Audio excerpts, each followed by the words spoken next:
about how can you find the true value of land in under 5 minutes. So this video is for those of you that, like, let's say you're looking at a piece of land, you found the one that you wanted to buy, but you're wondering, okay, now I found this piece of land and they're asking X amount of dollars for this 2-acre parcel where I'm trying to buy. How do I know if it's actually worth this amount? So there are a couple of ways, and I'm gonna get into specific strategy here on how you can do this. But by far the easiest way that you can do this that will give you accurate results is, so let's say your property is in Pasco County, Florida, right out north of Tampa. So there's two things that I would recommend, and this is how even houses or commercial real estate, this is how they make sure that they find the value, of land. So what you want to do is, if your land is located in Pasco County, Florida, or let's just say it's in some other county, wherever it is in the country, what you're going to want to do is you're going to want to first go to the MLS, go on Zillow or Redfin, and they type in the county that you're looking to purchase this land. Let's say it's Pasco County, Florida. Put that in, click the search button, and once you do that, you're going to see all these listings, and it might be for like houses, commercial, or whatever, else is being shown for sale. It's probably just houses, mobile homes, apartments, condos. You're going to want to unselect all of those and leave only land. And if you're on Zillow, the good thing is Zillow allows you to look at sold comps. So first thing is unselect all the other different types of property that you see. So like if it's like mobile homes, unselect all that. Then what you want to do is set the size, right? So on Zillow, there's a filter where it says lot size, and it's like 5,000 square foot, 10,000 square foot, 1 acre, 5 acres, and you're going to want to set a range. So what you want to do is, let's say your property is 2 acres, what you want to do is set your search from 1 acre to 10 acres, and then click on the sold listings button. So when you do that, what it's going to first show you, it's going to show you all the properties that were sold recently between 1 acre and 10 acres. And then you look for properties that have sold for similar like similar types of property. If you're looking at a 2-acre lot, see what a 2-acre sold for, or 3-acre. When did it sell? Where is it located? So that will give you a gauge on like where the value of your land is. And then look for patterns, right? Don't just go off of one sale. Look at, okay, what is consistently, okay, there were 5 sales for 3-acre parcels or 2-acre parcels. This is what they sold for. And then you have an average, and you take the average of those 5 to find out what your value is through comps, or it's comparable sales. So that's one way to do that. And then you can also look at, once you've seen what it has been selling for, you look at the current market value. So, and you got to take that with a grain of salt, because people can put the price at whatever they wish.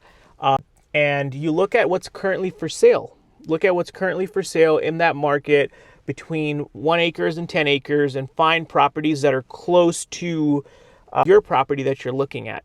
So you look at past sales, and then you look at current market listings through the MLS, and that's free. Another way to do this depends if you're in a disclosure state versus a non-disclosure state, which basically means some states allow you to kind of like not declare what you paid for this property. But if you are in a disclosure state, for simplicity's sake, you can go on the county GIS, and depending on the county that you're in, sometimes the county will show you what the previous, like your neighbors, if you look at neighboring lots, like if you're in a subdivision or anything like that, you can look at your neighbors and see what they paid.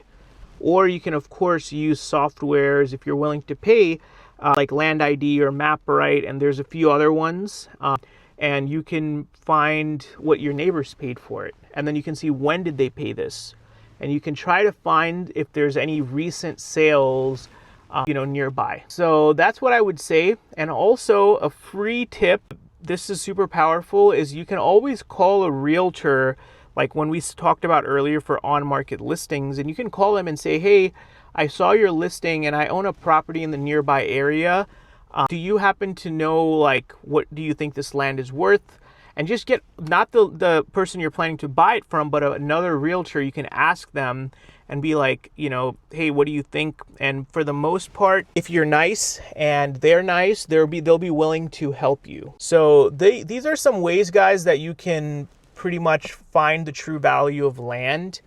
And it's super important that you do this so that you feel more confident in your purchase and, you know, you feel ready to make a move. And the final tip that I will tell you is looking at non-MLS marketplaces.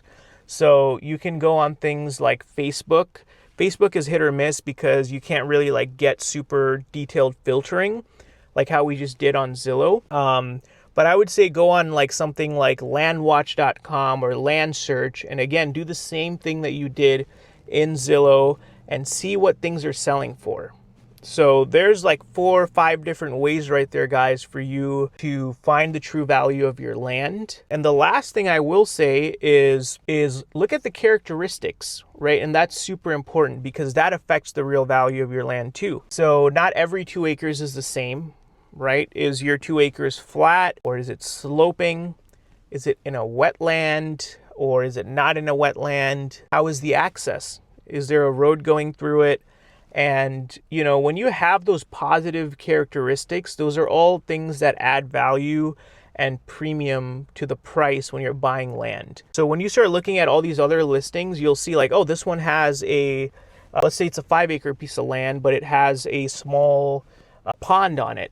Okay, that might be a premium for some people. Or there's this 2-acre, but the shape, this is a really skinny 2 acres. Versus there's another one where it's like most of the property or the parcel, it's a rectangle and it touches the road. There's more frontage. So that's called road frontage. And usually, you know, properties with more road frontage, better access, they have more, they are more valuable and they command a higher price. And there's many things like that, right? Is there utilities going to this piece of land? You know, how close is electric? How close is water? So all those things affect the land value and land prices. And, you know, the first part of the video I covered on how to really just see raw pricing. But the second part is about characteristics. So look at the comps and look at the characteristics, and you should be able to find out what the real value of your land is.